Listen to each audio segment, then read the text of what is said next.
A continuación vamos a ver la temática de diseño para el medio ambiente para que la involucremos dentro del desarrollo de nuestros productos. Bueno, ¿qué es el diseño para el medio ambiente? Lo vimos que está incluido dentro del diseño para la excelencia. Entonces, ¿cómo diseño para que tenga una adecuada relación con el ambiente? En general, entonces, esta es como la definición. Es una técnica que me permite integrar factores medioambientales en el proceso de diseño de productos. ¿Qué va a evaluar esta técnica? Evalúa estas 4 características en general: el uso de materiales, el consumo de la energía, la prevención de la contaminación y los residuos y emisiones que genera. Y eso se evalúa en diferentes etapas del ciclo de vida del producto, del análisis del ciclo de vida. Entonces tenemos una etapa inicial que es la extracción de las materias primas. Después hay una etapa de procesamiento de ellas, de manufactura del producto, utilización y fin de la vida útil. Entonces estas etapas, incluso la distribución, va a ser muy importante en ese proceso del ciclo de vida y mirar los impactos ambientales que tiene. Entonces aquí los vamos a ampliar, pero estos son los puntos que se deben tener en cuenta. Acá están las mismas etapas de ese ciclo de vida del producto: la extracción de la materia prima, manufactura, el transporte, el uso y el reciclaje. Lo que debemos hacer cuando diseñamos un producto es tener en cuenta cómo va a comportarse nuestro producto en estas diferentes etapas para saber qué impactos puede tener. Y en impactos encontramos estos. Esto es como usualmente se mide el análisis del ciclo de vida desde el punto de vista ambiental. Entonces son estos 7 factores que se tienen en cuenta. Uno, el uso de recursos. Bueno, entonces, ¿qué tipo de recursos se están utilizando? Aquí lo más importante es mirar si son recursos renovables o no renovables. Lo ideal es que sean recursos renovables para que el producto tenga un menor impacto en el ambiente.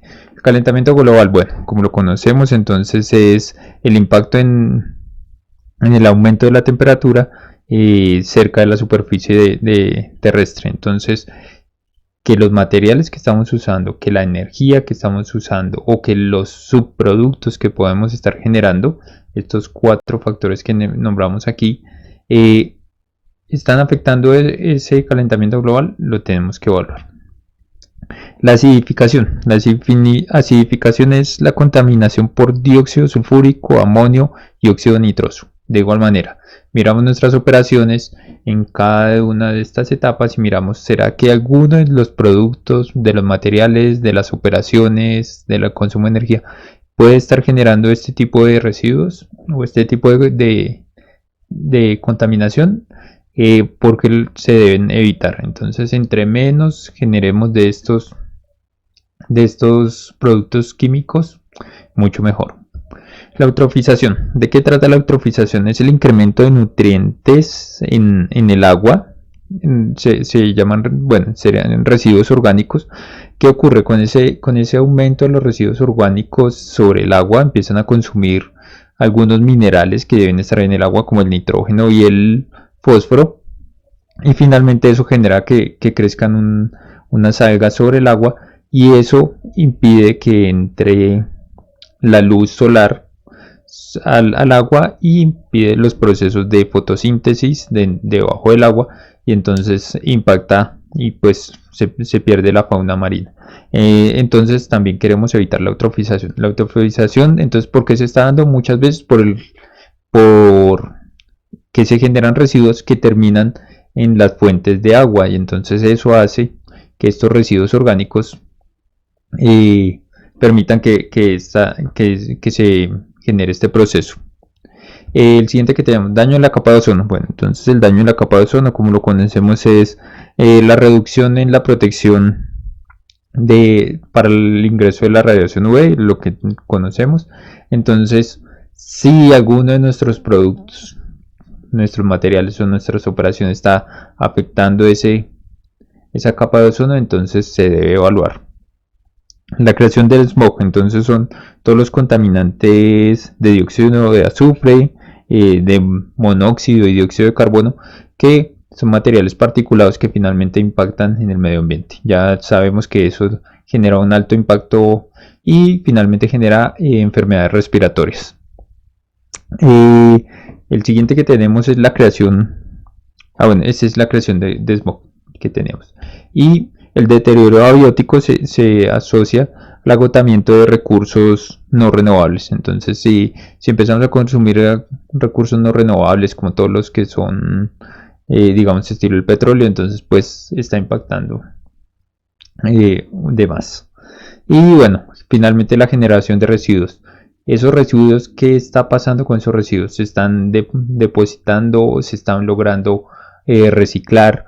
¿Qué se hace con esos residuos? Lo mejor, que se puedan involucrar otra vez en el ciclo de vida. Entonces, el producto nace aquí desde su extracción de materia prima, llega hasta una disposición, o lo ideal es que se pueda reutilizar otra vez aquí y siga el ciclo. Si mantenemos los materiales en este ciclo, mejoramos mucho estos dos finales, que es el deterioro abiótico y la generación de residuos. Esos son como los impactos que se evalúan cuando uno hace el análisis del ciclo de vida, los impactos que están estandarizados. Y para eso entonces hay unos principios del diseño para el medio ambiente que uno debería tener en cuenta cuando esté diseñando un producto para poder mejorar esto. Entonces, orientar todo el diseño hacia el reciclaje y la reutilización, lo que acabamos de decir. Si esos productos, después de que han cumplido su vida útil, de que han sido usados, entonces, ¿qué podemos hacer con ellos? Podemos reciclarlos para que vuelvan a ingresar, podemos reutilizarlos en otras acciones. Entonces deberíamos enfocar todos nuestros productos en ese caso, mirar muy bien esos materiales que estamos utilizando, cómo los podemos reutilizar nuevamente.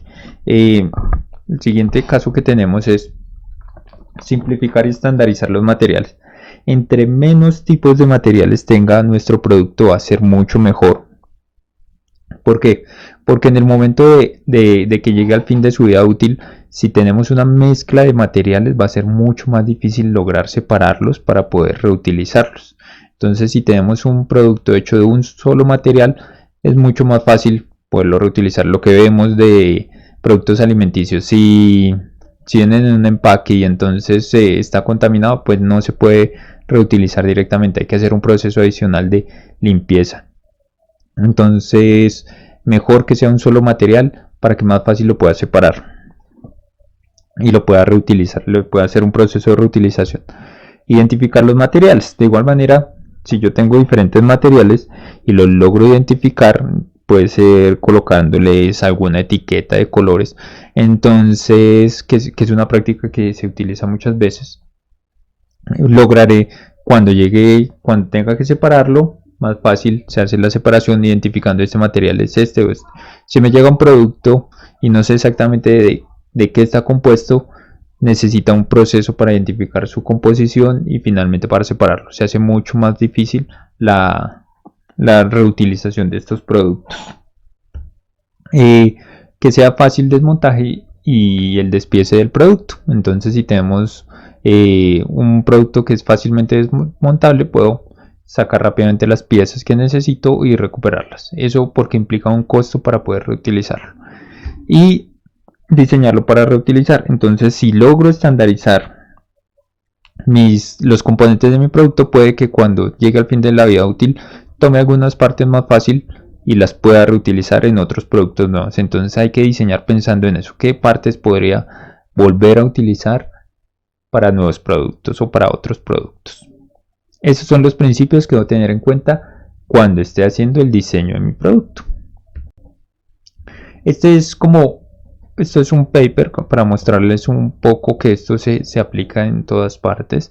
Entonces es el análisis del ciclo de vida. Y aquí lo que se evaluaban eran diferentes tipos de uso de energía para un proceso. Y se evaluaba el impacto en esos 6 o 7 características con que se medía medioambientalmente. Entonces el calentamiento global, la acidificación, eutrofización, etc. Y mirábamos finalmente, digamos en este paper como tal, se miraba los 3 métodos y entonces vemos que el sistema en seco tiene un alto impacto en el calentamiento global, entonces de pronto no sea el mejor método, hay que buscar cuál es. Este en general entonces lo mirábamos en la cantidad de dióxido de azufre generado. Y aquí lo miramos en kilogramos de CO2 que se genera. Estas medidas se sacan a través de unas reglas, un software, hay algunos software que me permiten evaluarlo para poder convertir los materiales que yo consumo en una cantidad de kilogramos de CO2 o toneladas de dióxido de azufre que se genera.